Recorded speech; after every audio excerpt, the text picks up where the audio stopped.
How are graham crackers connected to hidden human desires? Why were treadmills designed to break both body and spirit? And what dark purpose did high heels serve before they became fashion statements? From chemicals used in war that eventually became life-saving medicine, to razors that traded ritual sacrifice for morning routines, today we uncover the strange and dark origins of everyday things. Stick around till the end to learn the disturbing history of that seemingly innocent teddy bear on your bed.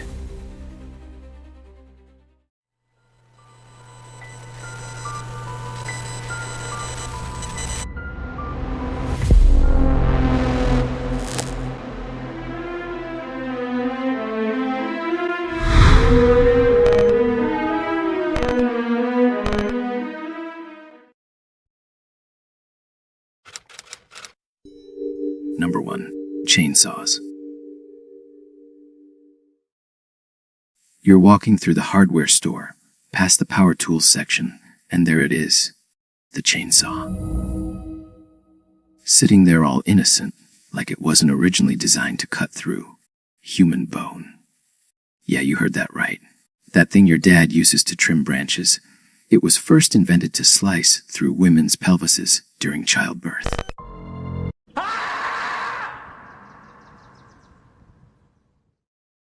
Let me take you back to the late 1700s, a time when medical knowledge was questionable at best. Back then, if you had a headache, doctors might drill a hole in your skull to let the bad spirits out. Two Scottish doctors, John Aiken and James Jeffrey, were facing a serious problem. Sometimes when women went into labor, their pelvis was too narrow for the baby to pass through. Why they didn't just do a C-section? C-sections were basically a death sentence. The mortality rate was so high, you might as well have flipped a coin to see if mom would make it. So these doctors came up with what they thought was a brilliant solution. Hey, what if we just cut through the pelvis to make more room? And thus, the chainsaw was born. Though thank God, it didn't look anything like today's models. The original was basically a kitchen knife with a chain wrapped around it that you had to crank by hand. Like a medieval pizza cutter from hell.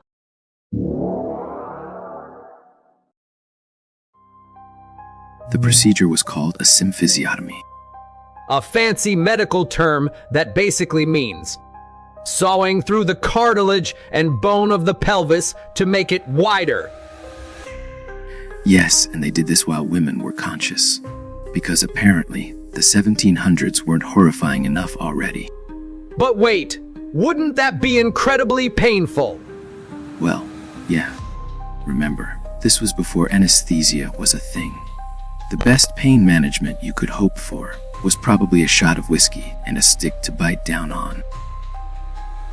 This procedure continued in some parts of the world well into the 20th century. While most developed countries switched to C-sections as soon as they became safer, some places were still doing symphysiotomies as late as the 1980s. That's right, while people were watching MTV and playing Pac-Man, some women were still getting the chainsaw treatment. Over time, doctors realized that maybe sawing through pelvic bones wasn't the best solution to difficult childbirths. Who would have thought? But by then, someone had looked at this hand-cranked nightmare and thought, you know what, this could be really useful for cutting trees.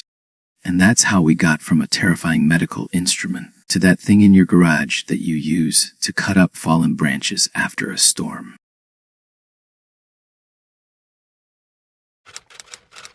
Number 2. The speculum. You know how some history books love to glorify great men of medicine without mentioning the awful things they did? Well, we're about to tear down one of those pedestals. Meet James Marion Sims, a man textbooks call the father of modern gynecology. In the mid-1800s, Sims was working in Alabama, developing what would become modern gynecological techniques. His research subjects were enslaved women who had no choice in the matter. No consent forms, no right to refuse, and definitely no pain medication. Even by 1840s standards, this was completely messed up. Anesthesia existed. Doctors were using it. But Sims, he believed that black women didn't feel pain the same way white women did. He literally convinced himself that these women couldn't feel pain to justify what he was doing. Let me introduce you to 3 of his victims, Anarcha, Betsy, and Lucy. These women endured years of experimental surgeries. Anarcha alone underwent 30 operations. 30 without anesthesia. And they weren't given a choice. They were treated like living practice dummies. After Sims perfected his techniques on enslaved women, guess what he did? He opened a torture-themed amusement park. No. Oh! Did he start a secret society where doctors high-five each other for being terrible? Might as well have. He opened a women's hospital in New York where he treated white patients. With anesthesia, of course. Because apparently, white women could feel pain. Please tell me he at least tripped on his way to collect his Nobel Prize.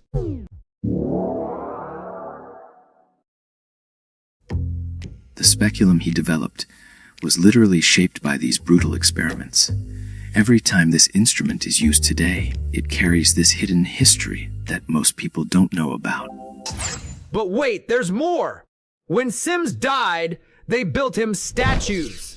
Because nothing says, let's honor medical progress, like immortalizing someone who treated human beings like lab rats. Thankfully, some of these statues have been removed in recent years, as people have finally started acknowledging this dark history.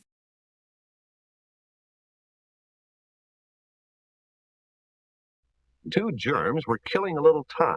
One of them said, "Let's go contaminate a house." "Yeah, I know a place that's for me poisonally." So they rounded up the gang, millions of them, and bang, the kitchen, bathroom, floors, doorknobs, walls, woodwork, rails, pails, baby's room, everywhere. Until.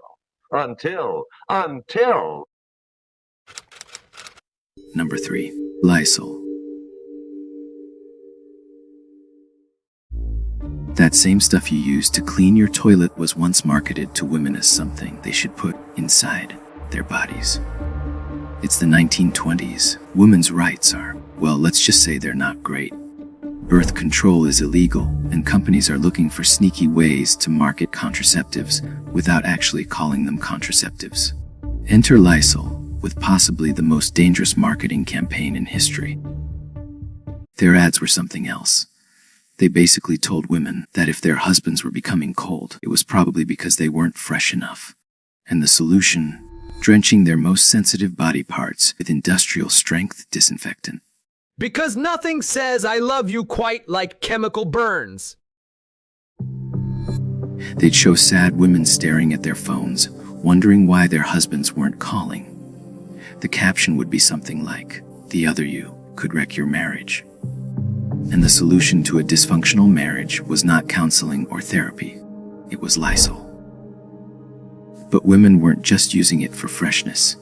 This was an era when reliable birth control was hard to come by, and desperate women would try anything.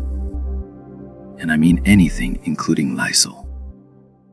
Spoiler alertry, it didn't work as birth control, but it did cause severe injuries and deaths. Yes, and that's because the 1920s version of Lysol contained cresol, a compound that could cause severe burning, inflammation, and even death. It was the same formula used to clean floors, treat ringworms, and kill rats. Once cresol was replaced in the formula, they continued to market it as an absolute must for maintaining ladylike perfection. Lennon Finks, the company that made the disinfectant, knew exactly what was going on. While they acted like it was all about feminine hygiene, they were watching women desperately try to make it work as birth control. It was capitalism doing what it does best, lying with confidence. And the results were exactly as horrible as you'd expect. Hospital emergency rooms regularly treated women for Lysol poisoning. By 1911, doctors had recorded 193 Lysol poisonings and 5 deaths. But the ads just kept coming, showing housewives claiming Lysol was gentle and safe. Safe like drinking bleach is safe. Here's a fun fact, and by fun, I mean horrifying. The same company that was marketing Lysol for feminine use was also selling it as a household cleaner that could kill pretty much any germ known to science. The really tragic part, this went on for decades. From the 1920s all the way into the 1960s. That's 40 years of women being told that industrial disinfectant was the answer to their feminine problems. Number 4. Treadmills.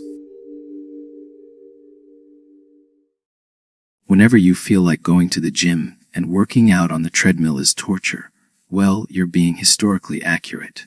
Treadmills literally started as actual government-approved, prison-issued torture devices. It's the year 1818 and England was dealing with overcrowded prisons. Along with it comes this engineer named Sir William Cubitt. Now picture this guy looking at a prison and thinking, you know what these criminals need? A never-ending staircase of punishment. And thus the treadmill was born.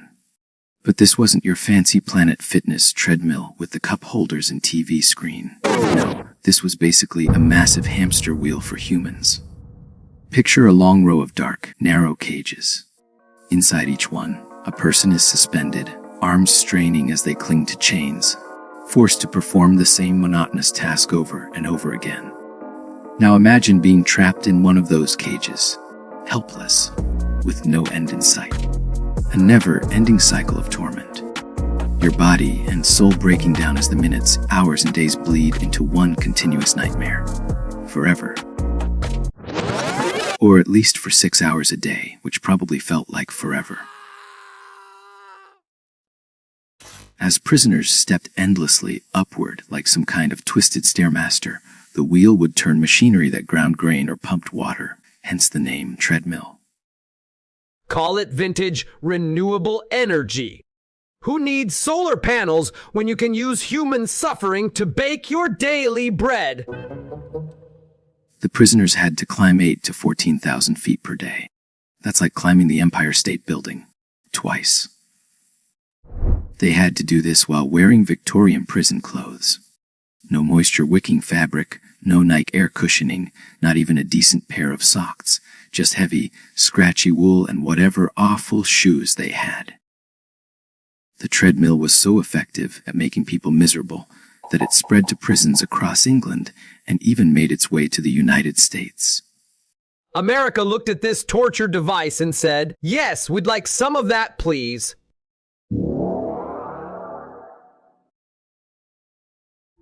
Now, you might be wondering how we got from a soul-crushing prison punishment to the overpriced guilt machine in your living room. Well, in the 1960s, a cardiologist named Dr. Robert Bruce looked at this medieval torture device and thought, this would be perfect for testing heart health. So instead of breaking prisoners' spirits, it started diagnosing heart disease. But of course, capitalism took one look at this medical tool and said, hold on. What if we sold suffering as self-improvement? And somehow, that worked. It's like Stockholm Syndrome, but for exercise equipment. The modern treadmill was marketed in the 1960s as a revolutionary fitness tool. But its true origin, a machine designed to make people suffer.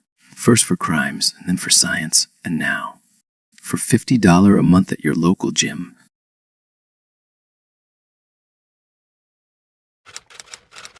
Number 5. High heels.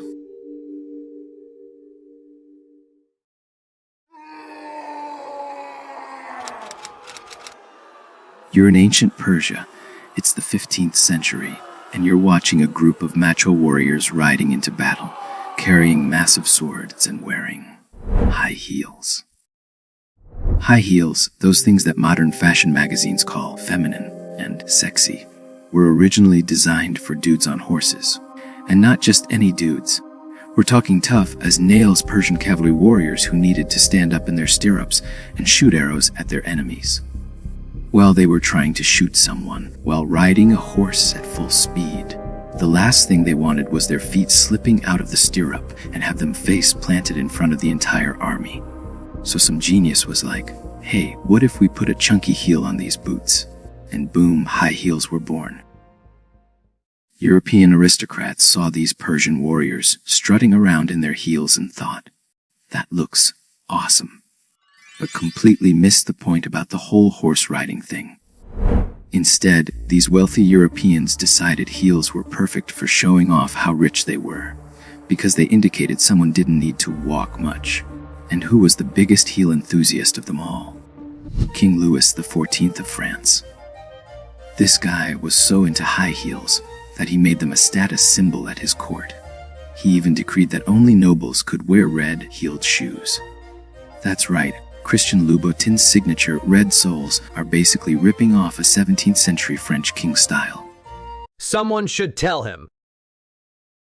King Louis was only 5'4", but in his heeled shoes, he towered at a mighty 5'7". He had hundreds of pairs of high heels and would strut around Versailles like he was on a runway. And nobody dared tell him he looked ridiculous because he'd have their heads chopped off. During the Enlightenment period, men started getting all philosophical about being rational and decided that fancy clothes and high heels were too frivolous. Meanwhile, women's fashion was going in the opposite direction, getting more elaborate and decorative. So they ditched it, gave it all up. The height, the flair, the sex appeal, flushed down the logic toilet. And why? Because it wasn't practical. So now we've got dudes walking around in blue hoodies, gray sneakers, and emotional trauma, pretending they've evolved. Whatever. By the 18th century, high heels had become firmly associated with women's fashion. Today, if you see a guy in high heels, people might do a double take. But if you time travel to ancient Persia or King Louis' court, you'd be the weird one for not wearing heels if you were a man of status. And let's be honest, modern heels aren't even practical for their original purpose anymore. Try getting on a horse in 6-inch stilettos. Actually, don't. While creating this video, I realized it would take too long for me to create it, so consider this part 1. In part 2, we'll be diving into the dark history of graham crackers. Yeah, that innocent-looking snack has a wild backstory, along with a few other things you definitely won't see the same way again. So if you're into cursed candy, haunted childhoods, and history your school conveniently left out, make sure to subscribe and hit that bell so you don't miss it. And if you want something to creep you out in the meantime, check out our video, 13 Urban Legends from Germany, and you'll understand why the Germans can't sleep at night. Thanks for watching, and until next time, stay safe.